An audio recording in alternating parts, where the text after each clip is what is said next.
a big thank you to now am I on? Good. And ISAS for inviting me here. And it's really great to be part of the inaugural event. And I really, really want to be invited back. And I promised Alfred, my dear colleague, that I would stick to my time limit. So let me apologize in advance that I'm going to run through a bunch of slides.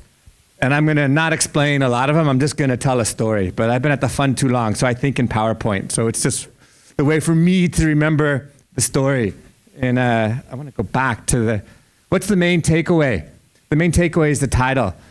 And I think the one that people might be surprised is resilient. The Chinese economy is more resilient than many people think, and it faces a lot of challenges. I think the challenges are pretty well understood. So the main takeaway, resilience and challenges. I always like to start with some global context. We just came out with the update for the world. Chief economist said the outlook is stable, but underwhelming. Underwhelming is not a great outlook. Why is it underwhelming? Well, let's do stable. Global growth's humming along about 3.25. It's underwhelming because that's less than growth typically is. In the 2 decades before the pandemic, global growth averaged 3.8. So 3.25 is not great. We know that there's been a lot of scarring, so the level of GDP is less than we thought pre-pandemic. And if that's not enough, our medium-term projections, 3.1%, this is from April, is the lowest we've had since the 90s. Definitely underwhelming. That's why the head of the IMF, Kristalina Georgieva, at the beginning of the annual meetings, her theme was, we can do better. The global economy can do better. Everyone's been talking about this. This is my version of China-India. You know, by IMF math, China is the world's largest economy. We use these crazy thing called PPP weights. And so this just shows you the weights for what I put, 2023. The dollar signs are if you use market exchange rates. And by that math, China is the second largest. China and India, the yellow bars here, account for nearly 50% of global growth. Points that we've all been making. That's why it's so great to be here. These are the economies driving world growth. What about China? China's really had a remarkable development experience. I do want to show the chart on the left. Each dot is a country. Horizontal is income per capita in 1995. Vertical is average growth rate. China is off the charts. China has had a remarkable development experience. As a result, income per capita in China has shot up. 1980, it was less than 5% of a typical advanced economy, or the average advanced economy. Today, it's over 1/3. Really remarkable development. I think it's really important to understand this context when we look at what's happening in China today. So, what's our outlook? The fund's latest forecast for China is for 4.8% growth this year. I would argue that's around 5. 4.5% next year. What are these bars? These are China's contributions to global growth. China contributes about 1 percentage point to the 3.25% growth. In fact, this year we estimate China will account for about 28% of global growth by itself. That's just the mechanical effect. Obviously, as Alfred was showing, faster growth in China leads to positive spillovers to other countries. We estimate every 1 percentage point faster growth in China on average increases GDP in other economies over time by 0.3%. So that's the positive spillovers from faster growth in China.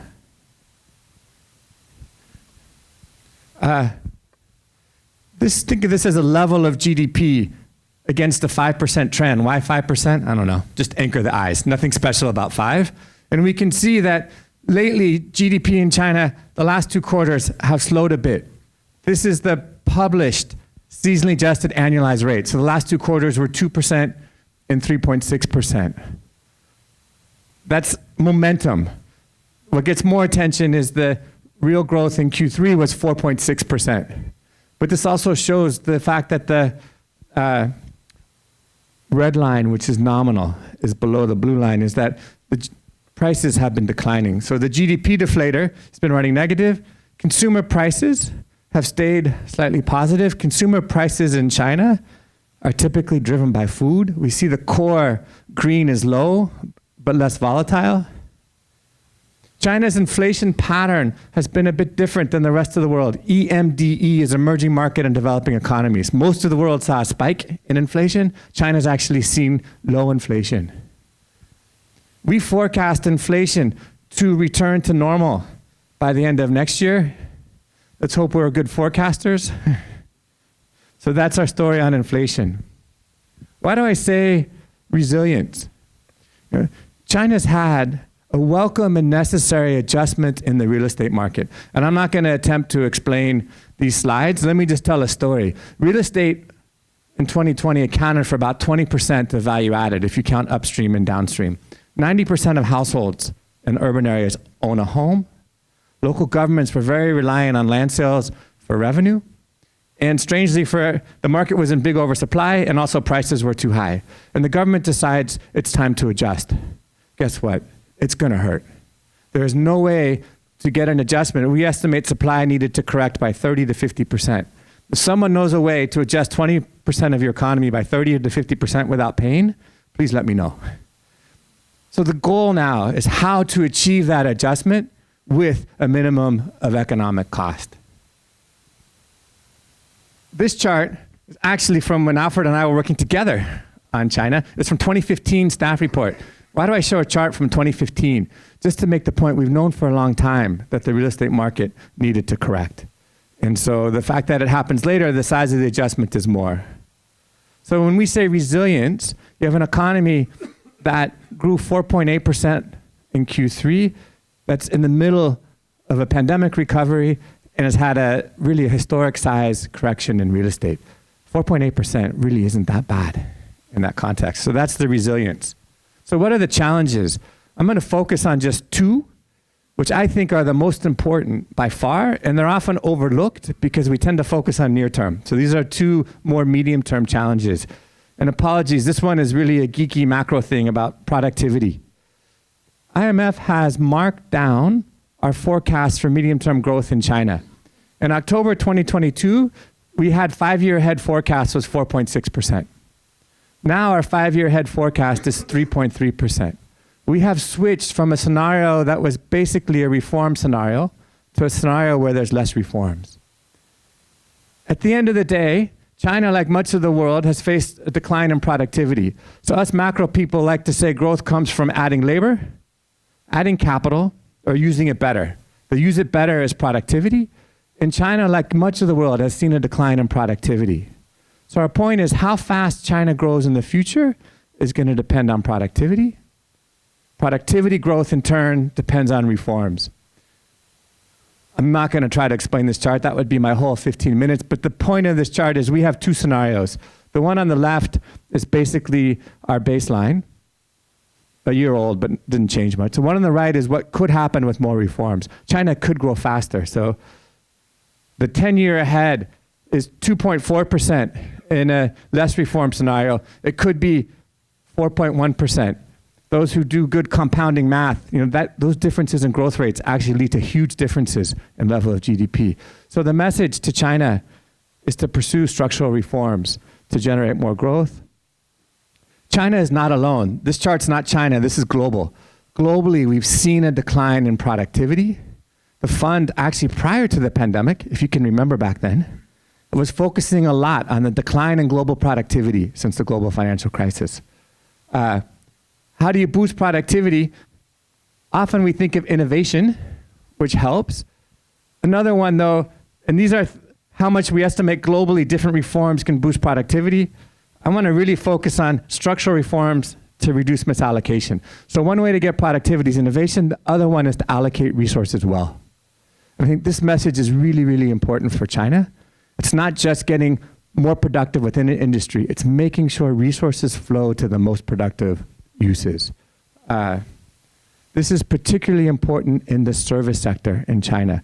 We see a lot of potential for productivity growth in services. And if we look within services, they've actually been pretty innovative. What's contributed less, or actually where they've done less well, is in the allocation across sectors. So what's the recipe? Actually, China's own government work reports have the right recipe. In fact, it literally says in the government work report, the key goal is to boost total factor productivity. As a macroeconomist, you just get so happy. It's very rare in a high-level government report to see TFP explicitly mentioned. How are they going to boost productivity? They're going to give the market the decisive role in the allocation of resources. These are all paraphrasing, roughly quotes if I memorized correctly. Going to create a world-class business environment that's market-oriented and law-based, and have a level playing field where all types of firms are treated equally, whether state-owned, privately owned, or foreign-owned. So that's the recipe in the government work report, which is basically the same recipe that will help both with innovation and, most importantly, making sure that resources are allocated correctly, which is critical for driving higher medium-term growth. I'm doing all right. I'm gonna skip this. Last topic's my absolute favorite. Probably the one thing that the whole world agrees on is the importance of boosting consumption in China. But we need to tell the story correctly. Don't feel so bad for Chinese households. They've had the fastest growth in per capita consumption in the 2 decades before the pandemic. That's not a very nice chart on the left is trying to show that each dot is a country's average annual growth rate. China's at the top. As a result, China's now, again, this is pre-pandemic, the 3rd largest consumer market in the world in US dollar terms.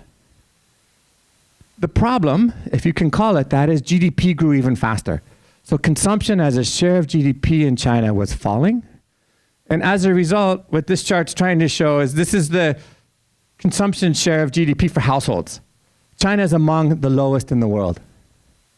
So a key challenge going forward is to durably raise so that consumption grows faster than GDP so that that ratio rises.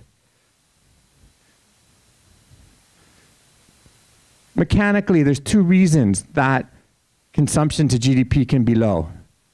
Either savings are high or households' disposable income as a share of GDP is low. If we look, this is a sample of OECD countries where we can get data. China's household savings rate is really high. It's nearly double the next height. The bar is 2019. The dots are 5-year averages just to show there's nothing special about 2019. China's household's disposable income as a share of GDP is right around the median. However, I wouldn't take away from this that disposable income is fine. Most likely, it's easier to boost disposable income in the short run, to boost consumption, than it is to lower the savings rate. Over time, policies need to do both. This will be the key for consumption steadily growing faster than GDP. And my last slide is, I call this the tale of 3 economies. I think this is often misunderstood. What's been happening in China? So this is just a simple horse race where 2019 Q4 is 100. How fast has consumption grown? So since 2019 Q4, consumption in China is up nearly 23%. The US, which is by all metrics had a phenomenal recovery, is up 14%. And in Europe, it's up a cumulative 2%. This chart's not fair. Consumption in China always grows faster, so you should show it relative to normal. But when I show this in China, everyone takes a picture because I think this is not well understood. That the Chinese consumption has actually been growing fairly fast. It just needs to grow faster. And the very, very last point, the chart on the right, is consumer confidence. Also not well understood. Confidence has fallen globally. What stands out in China, and this is an OECD measure that tries to harmonize, is confidence was running faster before the pandemic and has fallen more and stayed low. So a key challenge going forward is to boost confidence. And that is it. Thank you.